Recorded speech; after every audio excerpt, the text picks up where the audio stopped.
ওয়াহাবতু লাকা নাফসি, আমি নিজেকে আপনার কাছে বিয়ের প্রস্তাব দিলাম।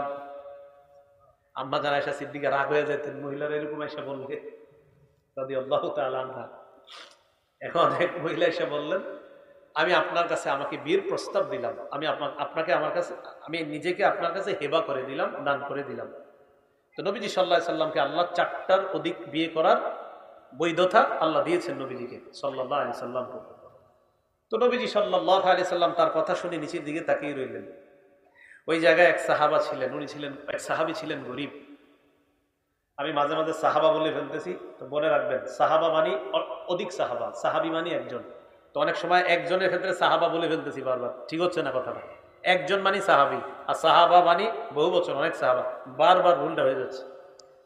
তো নবীজির সাহাবী ওখানে একজন বসা, ওই সাহাবী দাঁড়িয়ে বললেন, ইল্লাম ইয়াকুন ফিহা হাজা, হুজুর এই মহিলার ক্ষেত্রে যদি আপনার কোনো আগ্রহ না থাকে, জাউবিজনিহা, আমার কাছে আপনি বিয়ে দিয়ে দেন, আমার কাছে বিয়ে দিয়ে দেন। তো রাসূল আকরাম সাল্লাল্লাহু আলাইহি সাল্লাম বললেন, মোহরানা আছে তোমার কাছে? দেখেন সাহাবারা আরে কেমন জীবন ছিল। ভাই লা ওয়াল্লাহি ইয়া রাসূলুল্লাহ, আল্লাহর কসম হুজুর মোহরানা দেওয়ার মতো কিচ্ছু নেই। রাসূল আকরাম সাল্লাল্লাহু আলাইহি সাল্লাম বললেন, ইযহাব ইলা আহলিক, বাসায় যাও, ফানজুর হাল তাজিদু ইনদাকা মিন শাই ওয়ালাউ খাতিমাম মিন হাদিদ, দেখো বাসায় গিয়ে লোহার একটা আংটিও যদি হয় নিয়ে আসো, বিয়ে দিয়ে দিই। সাহাবী বাসায় গেলেন, যাওয়ার পর তালাশ করে এটাও পায় না।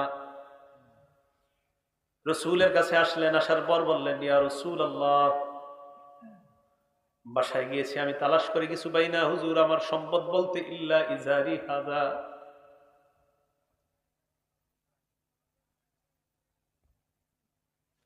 হুজুর আমার শরীরে যে কাপড়টা আছে, ইজার